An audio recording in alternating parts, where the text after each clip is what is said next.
Magandang araw mga kaibigan. Bigyan natin ng reaction, opinion ngayon itong excuse me, post ng Filipino clip. Palusot ni Auntie Claire Castro, itong batikos ng taumbayan sa Administrasyong Marcos Jr.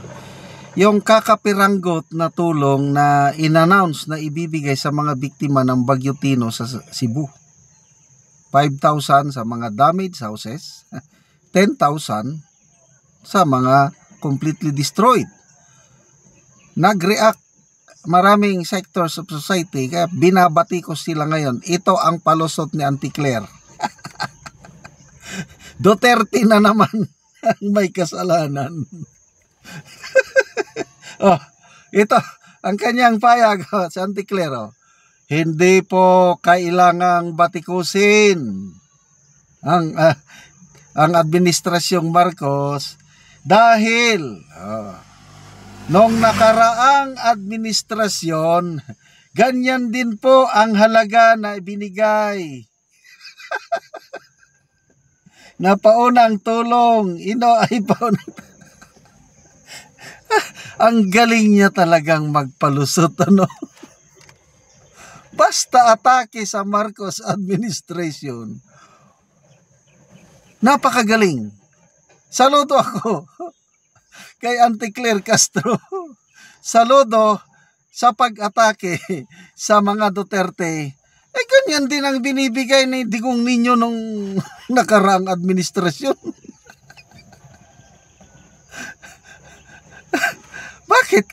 Bakit ganyan na lang palagi ang napakababaw na no?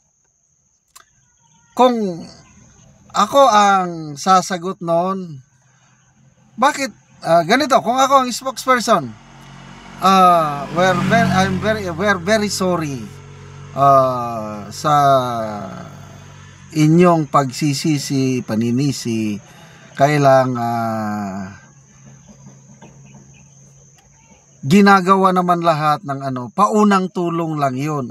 Actually, sinabi niya ito. Paunang tulong. Ito ay paunang tulong. Parang first aid. First aid, paunang tulong lang yan. May darating pa. Yan ang mas katanggap-tanggap. Kailang yung kukunin mo yung angle na ganyan din ang ibinigay ni Digong. Ibig sabihin, nangungupya lang sila. Hindi sila nag-iisip. May nabasa akong comments. Hindi ganyan kababa ang binibigay ni Digong nung panahon niya. Mas mataas. Yung 10,000, sabi niya, mas marami na ang nabibili noong panahon niya kumpara ngayon. Correct. That was how many years ago? Kung, example, 2017, kailan ba yung yung Odette? Malakas na bagyong Odette tumama sa Cebu. Sabihin na lang nating 2020. So that was 5 years ago. Granting na 10,000 nga ibinigay ng Digong administration. Compare mo ngayon, marami-rami pa ang mabili yung 10,000. Ngayon, yung inflation nagmahal. Halos yung 10,000 noon, sa ngayon, baka 5,000 na lang. Kaya huwag kayong mangupya. Mag-isip kayo. Isip at puso ang gamitin ninyo. Hindi yung pupunta kayo doon, nagmamayabang pa ang Pangulo, ito, tulong ng gobyerno. Narinig ko ang Pangulo 5,000 para sa mga na-damage na houses at 10,000 para sa mga completely destroyed houses para masimulan nyo na ang pagbangon sa inyong mga buhay. Narinig ko. So kung ganun pala na paunang tulong lang, dapat klinaro. Ang problema sa inyo, communication, hindi kayo marunong mag-communicate sa taong bayan. Kaya ako, kahit ako, I don't know, naggalit, nadismaya, anong magagawa ng 5,000 Anong magagawa ng 10,000? As in, nakaka-high blood talaga itong salita kayo ng salita ang inyong amo na hindi marunong magpaliwanag. Maiwasan nyo man yung batikos na yan kung marunong lang kayo yung mayroon kayong empathy. Yung i-relate nyo na ano ang magiging reaksyon ng taong bayan. Yung ano. Ang mahirap kasi sa Pangulo, mahilig lang siyang magsalita. Hindi siya makarelate sa hirap ng mga taong naghirap sa laylayan. Kasi ulitin ko, siya mismo hindi naghirap itong Pangulong ito. Nabuhay siya ng marangya. Anak siya ng presidente. Happy-go-lucky nung kabataan niya. Oh, napanood natin yung Made in Malacanang? Anong image ng isang Bongbong Marcos doon? Pinapagalitan ng Marcosinho.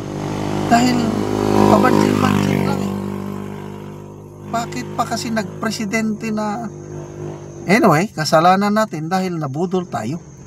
Kala natin parehas siya ng kanyang ama, Marcosinho, rin pala kabaliktaran. May nagtanong na media, hindi ba kayo nagsisisi na na-elect kayong presidente? Anong sagot niya? No. I do not regret it at all. Why? I was given the opportunity. I was elected to serve and I will do it. Yes. Pagkakataon, pambihirang pagkakataon na malinis niya, maibangon niya muli ang pangalan, ang dangal ng Marcos family. Anong ginawa niya? Instead na ibangon, lalo niyang dinungisan, lalo niyang sinira ang pangalan ng Marcos. Kaya si Manang Aimee, tignan nyo, wala na, kumukontra na palagi sa kanya. Sabi ni Manang Aimee, Senator Aimee, galit daw si First Lady Imelda Marcos kay Bongbong at Romualdez. Narinig ko sa interview sa DZRH. Galit ang aming ina, sabi niya, kay Bongbong at Romualdez sa pinaggagawa nila. Ano yung pinaggagawa nila? Yan, yung mga ayuda, yung mga flood control projects. So next time, Auntie Claire, sige, ituloy mo lang yan. Yan ang trademark mo, attack dog ka ng para sa mga Duterte. At mas gusto namin yan, palagi mo lang atakin ang Duterte at nakakatulong ka maibagsak ang iyong amo. Salamat mga kaibigan sa inyong pagsubaybay sa ating channel. Nakakatulong kayo ng maigi sa tribong Talandig ng Bukidnon dahil ang income natin sa channel nito, pantulong po sa tribo. Namimigay tayo ng livelihood assistance sa kanila ngayon, nagpapatanim ng saging lakatan at Arabica coffee. Panoorin niyo ang video na ito. Hello mga ka-viewers, live ta karon sa mag-spray sa iyang kape nga si Pastor Pedro kay nang upat na kabulan.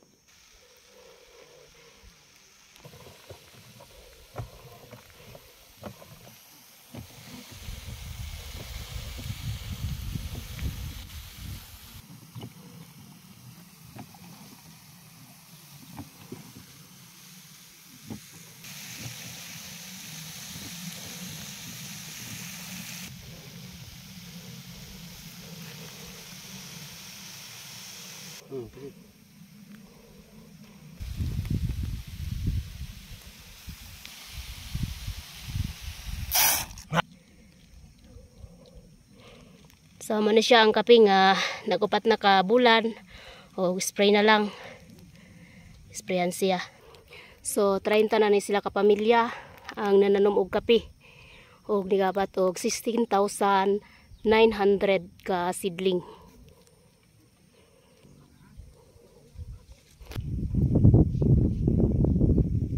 Live tayo ako.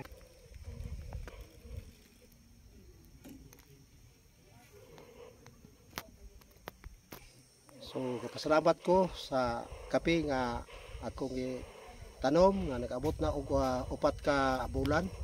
So kapasalamat ko sa Ginoo kay iya gid ning gipatubo gyud. Kay wa gid tay mahimo kun wala ang Ginoo. usasab nga ako mapasalamatan ang nag-sponsor na ini nga makatanom ako og kape. Daghan salamat. So, aron sab nga makatabang sab ni sa ako sa pagsuporta sa akong mga apo kay naaman ang akong mga apo sa akong panimalay usapod nga akong suportaan. So magamit kini og mangunod na ugma nga makatabang sa ako bisan pa sa pagsuporta sa akong mga apo nga ga-eskwela na college. Salamat gyud kaayo. Sige, salamat po.